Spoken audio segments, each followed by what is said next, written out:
Hello, everyone. Welcome to Marilyn's Tarot Take, where I share all things tarot and mystical. My intention is to share my enthusiasm for tarot through showing tarot decks and oracle decks, books, my practices, and who knows what else may pop up. I'm a little bit ADHD since my concussion, so I'll possibly digress and hop back and forth now and then. It's all part of the journey. So let's settle in and hopefully enjoy my very first video. For my first video, I am going to show the Curious Travels Tarot deck, one of my all-time favorite decks ever. I am relatively new to tarot, but this one really caught my eye and I absolutely love it. It's produced by US Games and the artistry is Amelia Rosier. On the back, she brings your inquisitive mind and your sense of whimsy as you embark on your tarot adventure. For there's no journey to be had without a curious traveler. Composed of charming watercolor illustrations, Curious Travel Tarot deck shares precious tales of wonder, love, disappointment, and new beginnings. These insightful stories are ever-changing, and when reading with this delightful deck, you become as much a part of the narrative as the elephant lovers and the wise owl Aerophant. You will find strength in the lion's gaze, and hopefully you will find dance among the stars. Your great adventure awaits. So let's open up the box. Comes with a great book, Curious Travels deck book. And what I like about this deck in particular is she has picked out key features of the basic RWS decks and had them in the forefront. The cards are simple and easy to read and really enjoyable. It's about a 75-page book. It's just a great book, great reference. So let's look into the deck now. Love the box. All right, here are the backs. It's nice cardstock. I don't know the cardstock numbers like a lot of tarot people do, but it's really nice cardstock. It's not really it's not glossy, it's not matte, it's right in between. So I really love it. So let's look at the cards. Look at the Fool. I will be reading a few of the descriptions from the book because the cards are different enough that I'd like to know the author's interpretation. So for this first card, the Fool, she writes, "The Fool is bright and optimistic, eager to jump into the unknown. He descends from another world up in the trees to reach his hand into the mouth of a crocodile, the reality of which seems to be the last thing on his mind. Instead, he's a dreamer, thinking about what might happen if he reaches the golden flower he so desperately wants." So that's an interesting take on the Fool. Very interesting. Love it. The Magician. This is a beautiful card. Instead of the Lemniscate, she has used the Celtic infinity symbol instead, which I find very interesting. The thing that I notice about this card is I can't find the sword in there. We could maybe say these might represent the pentacles, but I can't find the sword unless it's just the clouds, the airy. Not sure, but it's a beautiful card. Beautiful card. The High Priestess has the pillars. The pillars aren't the same. The pillars are the same color, but it doesn't matter. The basic symbols are there. The pomegranate is there. So again, beautiful card. And she does use the crescent moon on its side, which I really love. That'll be represented in cards coming up. The Empress. Again, it's the nod to RWS with the star crown, the pomegranate. Beautiful, beautiful, beautiful. The Emperor. Love the Emperor. Instead of the ram's head being on the throne, it's on his head. So that's kind of interesting. It has the Ankh and it has the sphere, like the original. But that is a very interesting card. Love it. The Hierophant, the wise owl. Love this. His minions he's teaching. Very nice card. Very nice. And the Lover's card. That is so sweet. I do believe that elephants mate for life, but I just love this card. The Chariot has all the elements you need for the Chariot. Doesn't show movement per se, but looks like they're getting ready to go, ready to charge forward. Strength. Love this. Very calm, passionate, sweet, caring strength. That's what's on front of the box. And don't you love the foil, gold foil on there? Ugh, beautiful. And the Hermit. Here's my nod to Simon at the Hermit's Cave. That's where my whole journey started, was with Simon in the Hermit's Cave. I watched practically all 7 years of his channel last March, and I was hooked, and I'm still hooked. So thank you, Simon. And here's the Wheel of Fortune. I do want to read a part of the book for the Wheel of Fortune because it's so interesting what she chose. It says, the Wheel of Fortune represents constant change and the stability you will need to survive it. It's a card heavy with visual symbolism to represent this change. The symbols for Aquarius, Scorpio, Leo, and Taurus rest inside the snake Typhon, an Egyptian god that descends from the higher plane into the material world. The Sphinx mirrors Anubis, the Egyptian god of death, both of which rest below the wheel. Wings encompass the wheel, suggesting that no matter how chaotically it spins, there will always be some sort of stability. I just love her interpretation of that and bringing in a little Egyptian flair there. I enjoy that. Beautiful card. Justice. And the Hanged Man. Love the fact that he is suspended by a snake. Love that. She's used such a great imagination on this and still staying true to the RWS meaning. Death card. Love the Death card. That is so beautiful. Let me look on that Death card. I wanted to read on that as well. What she had in the book, because I thought it was really interesting what she chose to portray. Dressed in black, Death stands against the sunset, wielding the golden scythe on which a figure lays dying. Two figures try to avoid this fate, pleading for their lives despite the existential truth. Death will come to everybody. A mystic rose hovers above the hooded figure, representing change and immortality.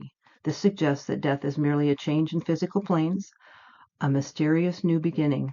While this card seems daunting, there is comfort in knowing that everyone will go through this transition one day, metaphorically and literally. So I love that interpretation. Temperance. So sweet. The Devil.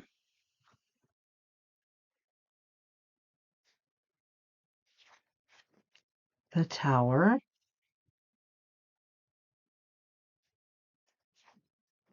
The Star. This is an interesting interpretation as well. Conscious and subconscious in the cups. One foot in the water, other on the land.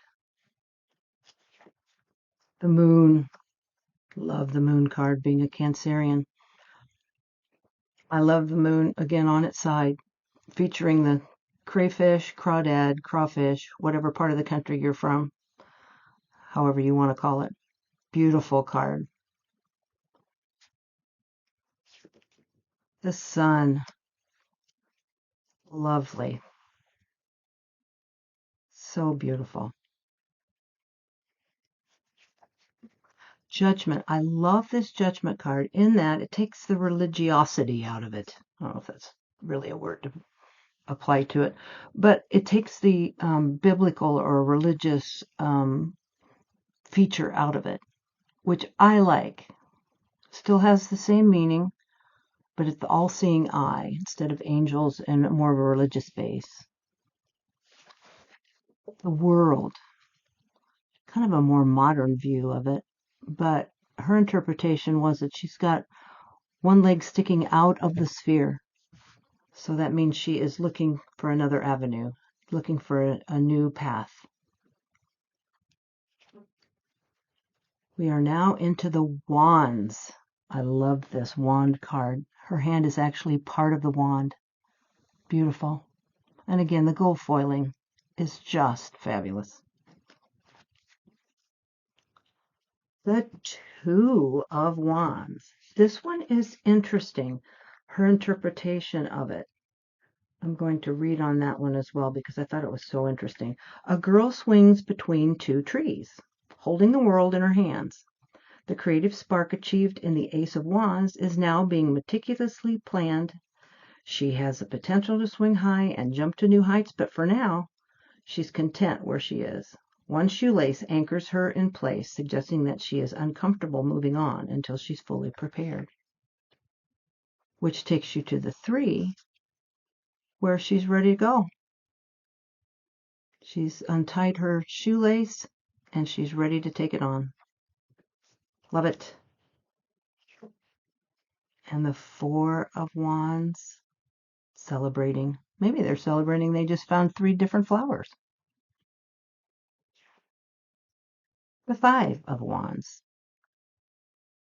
This card is often as a negative, most of the time. Some people say that it can be people working together, but I generally read it as conflict. That's the general meaning of it. And the Six, this is great. This is great. Love it. Success. Coming back to the throngs of many that are applauding. This tickles me. The Seven. It's like this. He's looking at. Why are you guys still here? I'm up here. You're down there. I've got the better of you. Just move on. That just tickles me. This is an interesting interpretation of the Eight of Wands. It does show the speed. Shows movement, speed, forward movement. I like it. And Nine of Wands. That's pretty much equivalent to the basic RWS decks. This is great.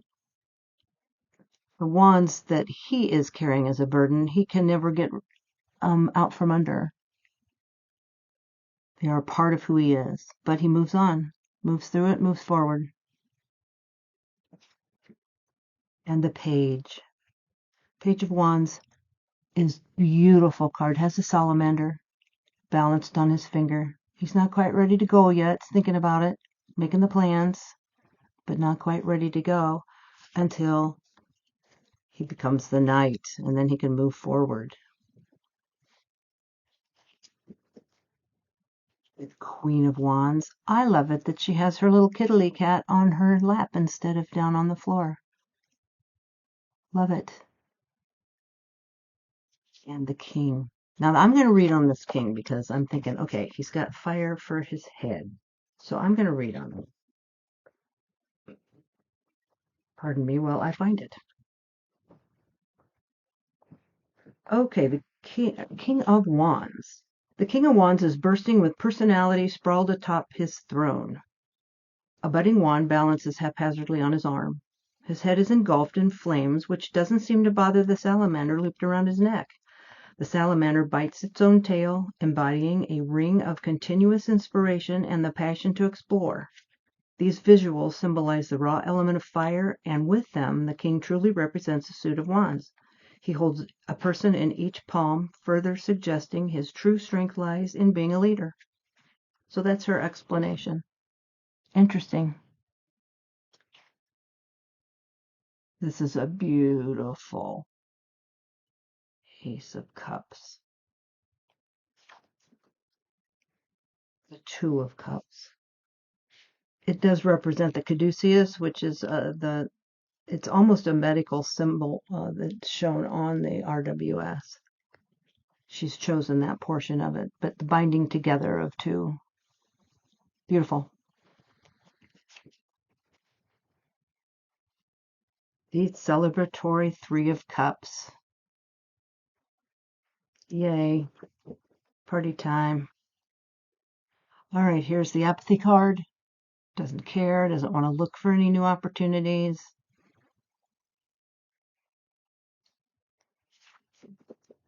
And the grief card.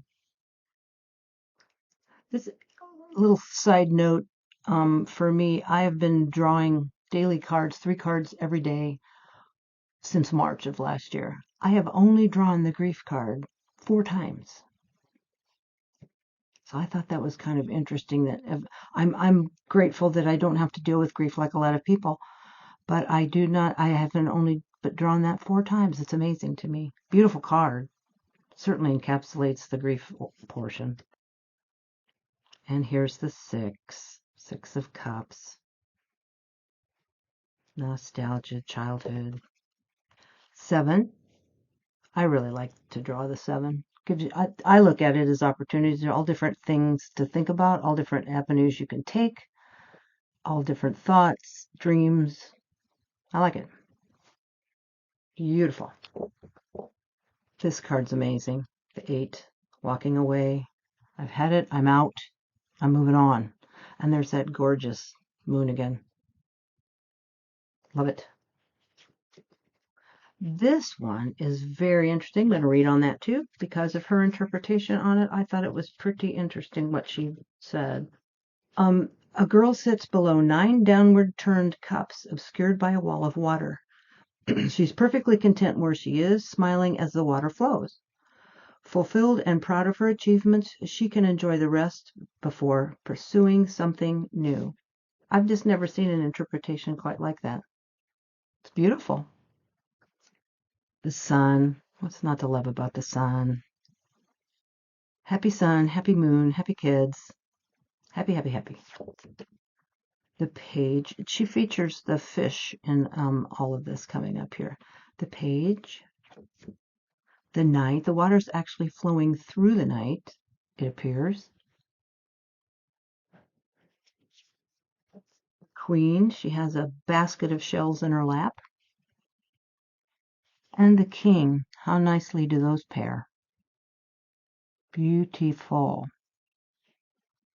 She's got the moon. He's got the sun. Or a full moon. I think that was a full moon, actually. All right. Ace of Swords. Pretty traditional. She uses a blind cow in her 2 of Swords. Same significance. I do take note that the moon is underneath on this one. And Giselle from Medwich, don't look at this. This is an anatomically correct heart with 3 swords through it. I do enjoy the anatomically correct because I do like all things medicine. But this is the basic interpretation of the 3 of Swords. Now, I oftentimes will look at this as mind over matter, or sorting through the pain, having some higher thoughts to get through the pain. So everybody's interpretation is slightly different. The 4 of Swords, she is in repose after battle, taking a rest. That's our Friday night, taking a rest after a full week of work. The 5 of Swords, he looks pretty beat up. Usually they look a little bit like they've had a little easier fight, but he looks a little beat up. But he won nonetheless. This is a beautiful 6 of Swords. It's so peaceful and so calm. It doesn't show the choppy waters that she's come from, but it is a beautiful, calm card. Things are getting better. That's beautiful. And I love this card because that is my power animal. And the 7 of Swords is often deemed as the thief, sneaky. I oftentimes use it as strategy card. You've used good strategy to get through something. Doesn't necessarily have to be a negative connotation. I don't think, anyway. The 8 of Swords. Look at those swords glowing. I just love the gold foil. 9, traditional, very traditional. And the 10 of Swords. Here's the Page. That's relatively traditional. Feet off the ground. The Knight charging forward. And the Queen and King, again, they match up so well. So nicely paired.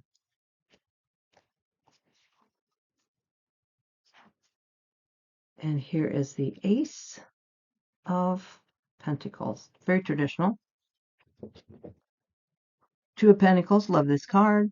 I oftentimes could use 4 arms, as we all could. Wouldn't that be nice if we could just have 4 arms to juggle everything life throws at us? And here are the whales working together. Beautiful, beautiful, beautiful. And the 4 of Pentacles. Collecting your and harboring and protecting your things, your spirit, your energies. But a little bit of security there oftentimes as well. 5, this is my least favorite card in every deck because it's so sad.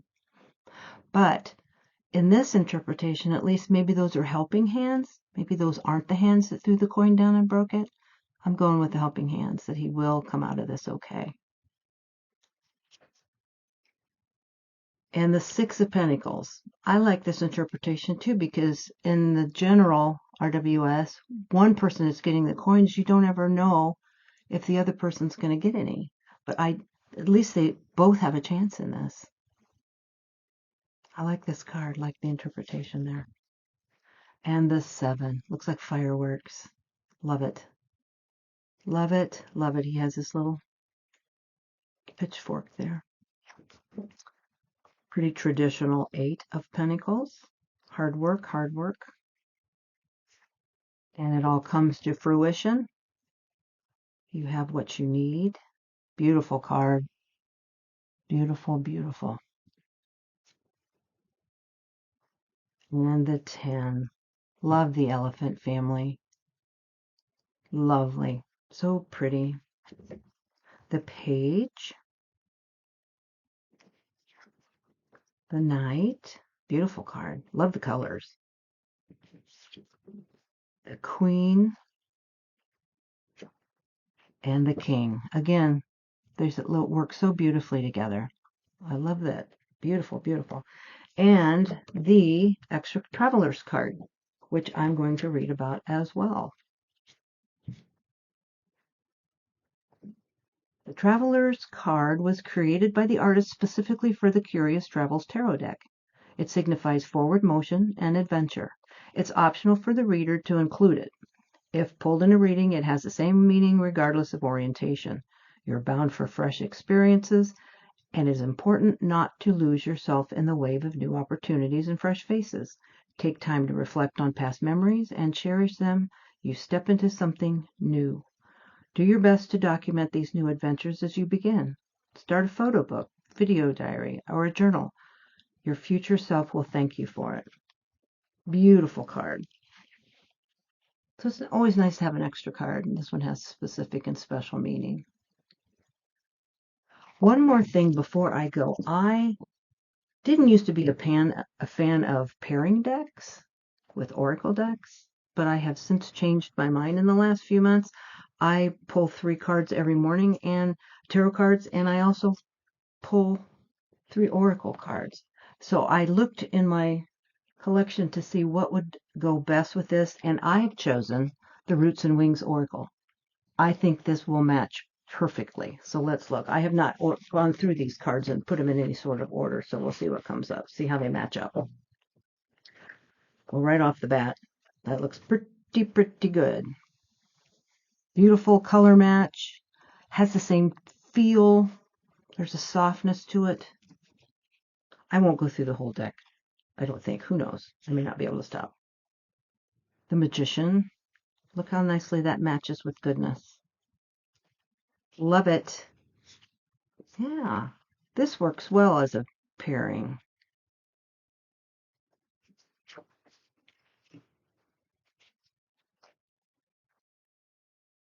Oh, guess didn't like the looks of that. Yeah, these match night. The colors blend so well. feel blends so well.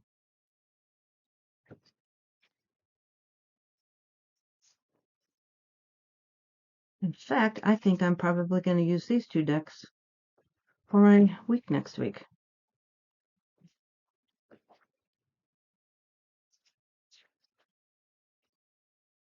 Oh, that so pairs so well. Look, yeah, well, look at that. That just matches up quite nicely, doesn't it, meaning-wise? Ah, feathers, feathers. If they had some more wisdom, they wouldn't be in that predicament. Yeah, this is going to do very well. I'm going to use these next week for sure. For sure, for sure. Look at that. Look at that. Isn't that fabulous? Looking up, pointing up. Love, love, love, love, love, love, love, love. Yeah, this is going to be great. Yeah, I'll be using this next week. I'll definitely will be using this week. Well, thank you so much for sharing your time with me today. I hope that you will come back and for my next video. I hope you enjoyed this one, being my first one. I hope that it all went well. I thank you, and until next time, bye for now.